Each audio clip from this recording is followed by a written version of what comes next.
ಈಗ ಕಾಡೇನಹಳ್ಳಿವರೆಗೂ MLA ಆಗಲಿ ನಮ್ಮ ಮಿತ್ರರಾದಂಥ ಶ್ರೀನಿವಾಸ ರೆಡ್ಡಿ ಅವರು ಸರಿ ಹೋಗುವಂಥದ್ದು ಏನಿಲ್ಲ. ನಮಗೂ ಅವ್ರಿಗೂ ಯಾವುದೇ ರೀತಿಯಾದಂಥ ಭಿನ್ನಾಭಿಪ್ರಾಯ ಇಲ್ಲ. ಕೆಲವು ಸಂದರ್ಭಗಳಲ್ಲಿ ನಾವು ನಮ್ಮದೇ ಪೂರ್ವ ನಿಗದಿತವಾದಂಥ ಕಾರ್ಯಕ್ರಮಗಳಿರ್ತವೆ. ಅದರಿಂದ ಕೆಲವೊಂದು ಸಂದರ್ಭದಲ್ಲಿ ನಾವು ಸೇರ್ಪಡೆ ಆಗೋಕ್ಕಾಗಲ್ಲ ಅಷ್ಟೇ. ನಾವು JDS ಇದರಲ್ಲಿದ್ದೀವಿ, ಶಾಸಕರು ಕೂಡ JDS ಪಕ್ಷದಲ್ಲಿದ್ದಾರೆ. ಹಾಗಾಗಿ ನಮ್ಮಲ್ಲಿ ಯಾವುದೇ ರೀತಿಯಾದಂಥ ಸಮನ್ವಯ ಕೊರತೆ ಇಲ್ಲ. ನಾವು ಮುಂದಿನ ದಿನಗಳಲ್ಲಿ ಅಂದರೆ ಆ ಸಂದರ್ಭದಲ್ಲಿ ಬೇರೆ ಕಾರ್ಯದಲ್ಲಿ ಇದ್ದಿದ್ದ ಕಾರಣದಿಂದ ನಾವು ಭಾಗಿಯಾಗಿರಲಿಲ್ಲ.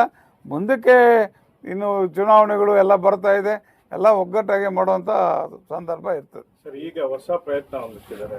ಏನು ಎಲ್ಲಿ ಪ್ರಾಬ್ಲಮ್ ಇದೆಯೋ ಅಲ್ಲಿ ಒಂದು ಮೊಬೈಲ್ ಟೈಪ್ ಅಧಿಕಾರಿಗಳನ್ನ ತೋರಿಸ್ಕೊಂಡು ಬಸ್ ಮಾಡಿ ಒಂದು ಪ್ರವಾಸ ಮಾಡುವಂಥ ಕಾರ್ಯಕ್ರಮಕ್ಕೆ ತಾವು ಜೋಡಿಸ್ಕೊಳ್ತಾರೆ. ಶಾಸಕರು ಈಗಾಗಲೇ ಅದನ್ನು ನಾನು ಇದರಲ್ಲಿ ನೋಡಿದೆ, ನಿಮ್ಮ ಯೂಟ್ಯೂಬಲ್ಲೇ ನೋಡಿದೆ.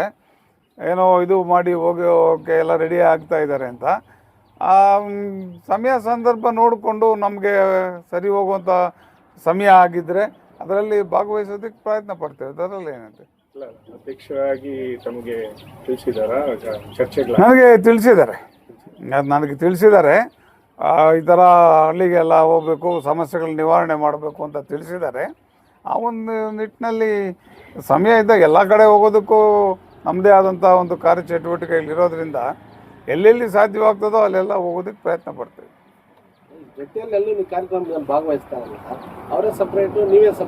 ಹಾಗೇನಿಲ್ಲ. ಈಗ ಶಾಸಕರು ಬಿಸ್ನೆಸ್ ಫೀಲ್ಡಲ್ಲಿರೋರು ಹಲವಾರು ಕಾರ್ಯಕ್ರಮಗಳು ಅವ್ರಿಗೆ ಇರ್ತವೆ. ಆ ಒಂದು ನಿಟ್ಟಿನಲ್ಲಿ ನಮಗೇನು ಕೆಲವೊಂದು ಜರೂರಾಗಿ ಮಾಡುವಂಥ ಕಾರ್ಯಗಳಿರ್ತವೆ. ಆ ಸಂದರ್ಭದಲ್ಲಿ ಅವರು ಬರೋಕ್ಕಾಗಿರಲ್ಲ, ನಾವು ಕೆಲವೊಂದು ಸಂದರ್ಭದಲ್ಲಿ ಹೋಗೋಕ್ಕಾಗಿರಲ್ಲ ಅಷ್ಟೇ. ಯಾವುದೇ ರೀತಿಯಾದಂಥ ನಮ್ಮ ನಡುವೆ ಭಿನ್ನಾಭಿಪ್ರಾಯ ಏನಿಲ್ಲ.